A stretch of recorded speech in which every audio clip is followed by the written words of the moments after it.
Friends, स्वागत है आपका आपके अपने channel legal learning by advocate Rumani में, जहां पर आपको अपने लीगल प्रॉब्लम्स का सॉल्यूशन मिलता है सिंप्लीफाइड वे में। तो फ्रेंड्स, आज के इस वीडियो में हम बात करेंगे can voice recording be use as evidence in courts. क्या कोर्ट्स में वॉइस रिकॉर्डिंग को एज ए एविडेंस यूज कर सकते हैं? तो चलिए आज का वीडियो स्टार्ट करते हैं। वीडियो को स्टार्ट करने से पहले हमारे चैनल को सब्सक्राइब करना और वीडियो को लाइक करना मत भूलिएगा। क्या आपको किसी ने ये कहकर क्रिमिनल प्रोसिक्यूशन की धमकी दी है कि उसके पास फोन पर आपकी ऑडियो रिकॉर्डिंग है? क्या आप ये जानना चाहते हैं कि आप किसी पर्सन पर केस कर सकते हैं on the basis of audio recording? तो फ्रेंड्स, यहाँ क्वेश्चन आता है कि क्या ऑडियो रिकॉर्डिंग का कोर्ट में कोई एविडेंटरी वैल्यू है? अगर हाँ, तो वो कौन से फैक्टर्स हैं जो इसकी वास्तविकता को बताते हैं? आजकल हम देखते हैं कि हर कोई अपनी बात को प्रूव करने के लिए मोबाइल, सीसीटीवी, स्पाई कैमरा या अदर डिवाइस के थ्रू ऑडियो और वीडियो रिकॉर्डिंग का सहारा लेता है। डिजिटल डिवाइस पर लोगों की हैवी डिपेंडेंसी है और इन डिवाइस में एक न्यू एरा ऑफ जुरिस्प्रूडेंस को खोलने में मदद की है। पोर्टेबल डिवाइसेस रिकॉर्ड करने में बहुत हेल्पफुल होते हैं, पर बहुत से ऐसे केसेस हैं जहां पर सवालों की बाढ़ सी आ जाती है कि क्या these electronic recordings are admissible और not from the point of view of evidence. Is voice recording admissible? कभी कभी ऐसा होता है, एविडेंस कलेक्ट करते टाइम लॉयर और विटनेस एविडेंस के रूप में ऑडियो रिकॉर्डिंग दिखाते हैं, but they do not get relevance unless they are checked for their genuineness, और ये बेस्ड है फैक्टर्स पर।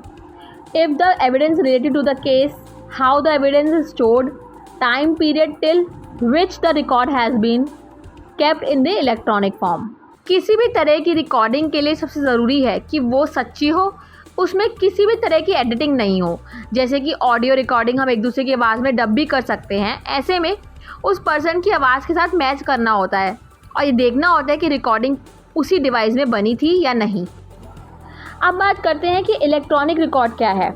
इलेक्ट्रॉनिक रिकॉर्ड को एक डेटा के रूप में माना जाता है जो जनरेट और रिकॉर्ड किया जाता है, और साउंड जो इलेक्ट्रॉनिक डिवाइस में स्टोर की जाती है, और any film generated by computer that is received और send to other devices in electronic format. और ये प्रूव हो जाता है कि जो एविडेंस है, जो इलेक्ट्रॉनिक रिकॉर्ड्स हैं, वो सच्चे हैं, तो उनको कोर्ट में रेलेवेंस मिल जाती है। फ्रेंड्स, अगर कोई क्राइम इलेक्ट्रॉनिक मीडिया के थ्रू रिकॉर्ड किया जाता है तो उसे सोर्स ऑफ फैक्ट कंसिडर करा जाएगा।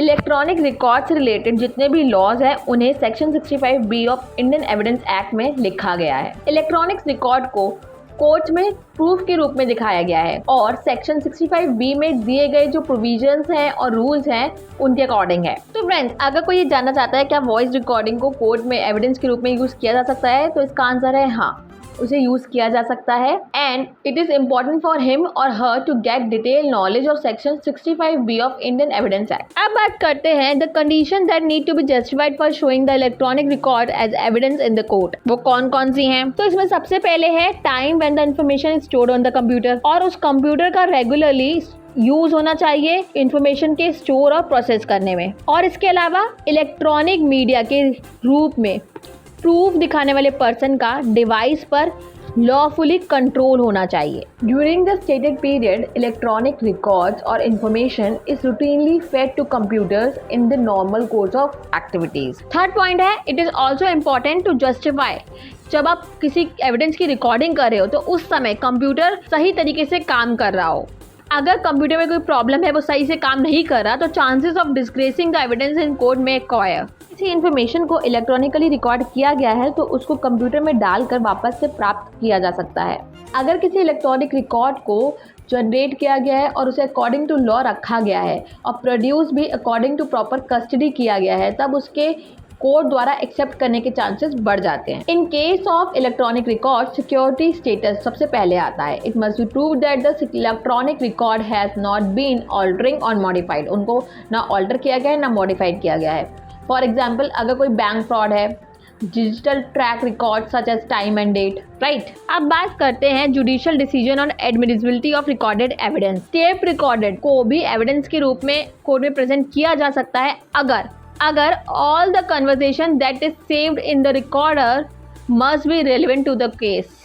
The voice must be identified properly otherwise it will be rejected. The probability of erasing any sort of content from the tape must be zero. The accuracy of tape recorded must be considered properly. तो last में हम यही कह सकते हैं कि if the order proceedings permit then the authentic voice recording can be use as evidence in the court. और अगर इसके एविडेंस की ऑथेंटिसिटी पर क्वेश्चन उठता है तो उसकी वास्तविकता कि वो सही है कि नहीं वो प्रूव करना ज़रूरी है। और इन केस अगर एविडेंस सही प्रूव नहीं होता तो it will not be admissible in the court as evidence.